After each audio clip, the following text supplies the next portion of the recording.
यहाँ पर हमारे पास मंथली सेल्स डेटा है, जनवरी, फरवरी, मार्च और अप्रैल। सभी शीट्स पर डेटा हेडर्स सेम है, डेटा डिफरेंट है और इन सभी वर्कशीट्स के डेटा को हमें यहाँ कंबाइंड शीट पर कंबाइन करना है, वो भी डायनेमिकली। यानी यदि यहाँ पर कोई नई शीट ऐड हो या फिर डेटा में कोई भी एडिटिंग हो तो वो कंबाइंड शीट में ऑटोमेटिकली अपडेट हो जाए। चलिए सीखते हैं। तो यहाँ पर कंबाइंड वर्कशीट ओपन है, जहां पर हमें इन सभी वर्कशीट्स के डेटा को कंबाइन करना है। इसके लिए यहाँ डेटा टैब पर क्लिक करेंगे और गेट डेटा पर क्लिक करेंगे, फ्रॉम फाइल पर क्लिक करेंगे और फ्रॉम एक्सेल वर्कबुक पर क्लिक करेंगे और यहाँ पर हम अपनी फाइल को सिलेक्ट करेंगे, इंपोर्ट करेंगे पावर क्वेरी में। इस तरह से हम अपनी इसी वर्कबुक को पावर क्वेरी विंडो में ओपन करेंगे। तो जहां पर भी फाइल है उसको सिलेक्ट करेंगे। ये फाइल हमने सेव की हुई है डेस्कटॉप पर, ये मंथली सेल्स डेटा के नाम से। ये वही फाइल है जिसमें हम काम कर रहे हैं। बस इसको सिलेक्ट करेंगे और यहाँ इंपोर्ट बटन पर क्लिक करेंगे।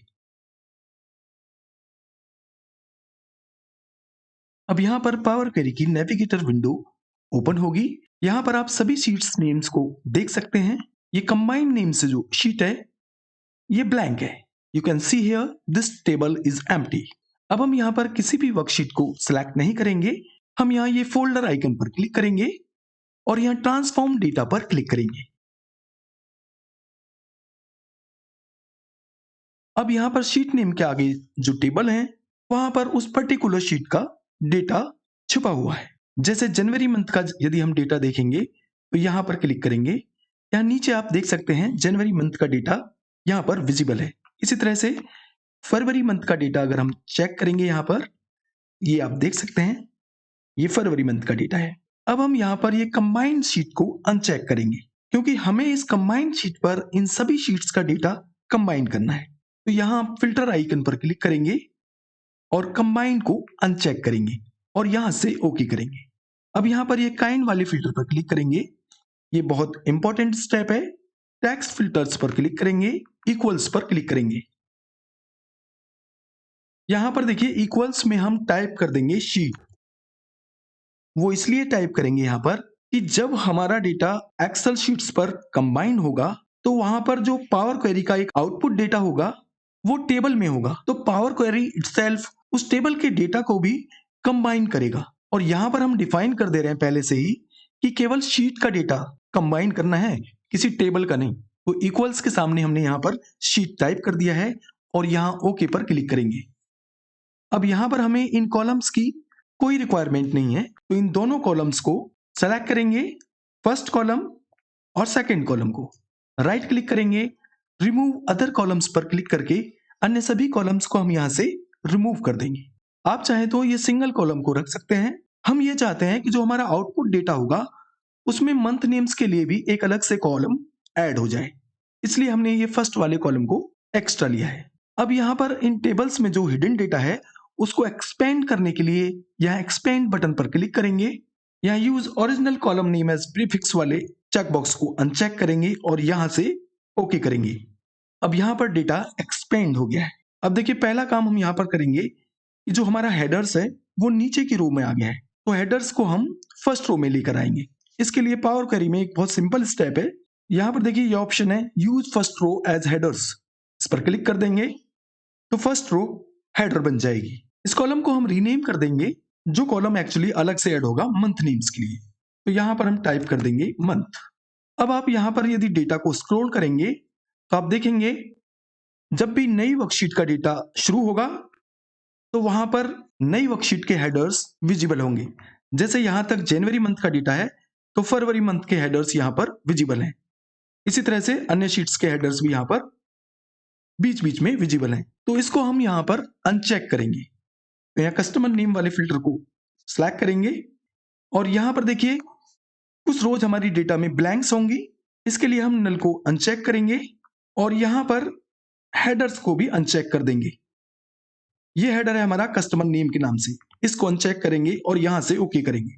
अब आप यहां पर देखेंगे हमारा जो टोटल डेटा है वो 80 रोज में है और 7 कॉलम्स में है, ये आप यहां पर देख सकते हैं। अब नेक्स्ट स्टेप में हम यहां पर डेटा टाइप्स चेक कर लेंगे एक बार, ये आप देख सकते हैं यहाँ पर आप देख सकते हैं डेट का जो डेटा टाइप है उसको चेंज करेंगे, राइट क्लिक करेंगे, चेंज टाइप पर क्लिक करेंगे और यहाँ इसको करेंगे डेट पर। तो जो भी स्टेप्स हमें यहाँ पर करने थे वो सभी पूरे हो गए।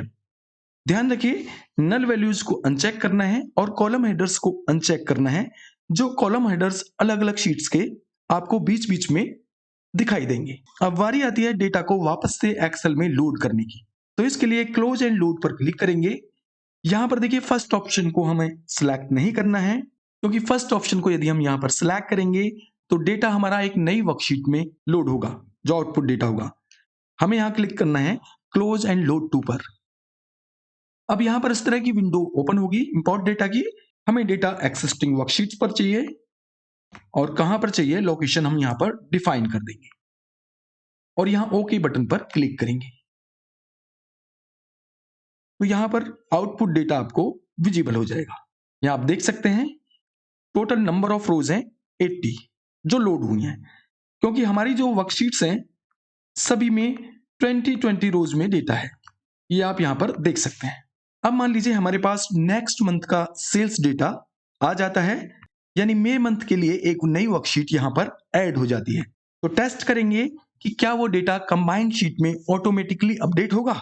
बिल्कुल होगा। कैसे होगा देखिए, तो यहां पर हम इसकी एक और कॉपी क्रिएट कर लेंगे और इसको रीनेम करेंगे। नेम दे देंगे मई और इसमें मंथ नेम चेंज कर लेंगे जल्दी से। अब ये मई मंथ का सेल्स डेटा यहां पर ऐड हो गया है। अब हमें यहां पर फाइल को सेव करना है। ध्यान रखिए जब भी आप चाहते हैं कि हमारा डेटा डायनेमिकली कंबाइंड शीट में अपडेट हो जाए, यदि आप कोई एडिटिंग करते हैं या कोई नई फाइल यहां पर ऐड करते हैं तो उसको सेव करना जरूरी है। तो यहां पर हम कंट्रोल एस प्रेस करके सेव करेंगे। कंबाइंड वर्कशीट पर आएंगे, यहां पर मंथ आइकन पर क्लिक करेंगे।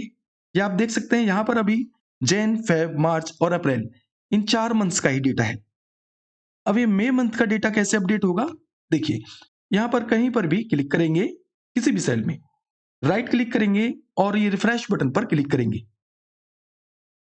ये आप देख सकते हैं यहां पर अब रोज हो गई हैं 100, यानी 20 रोज का डेटा और ऐड हो गया है।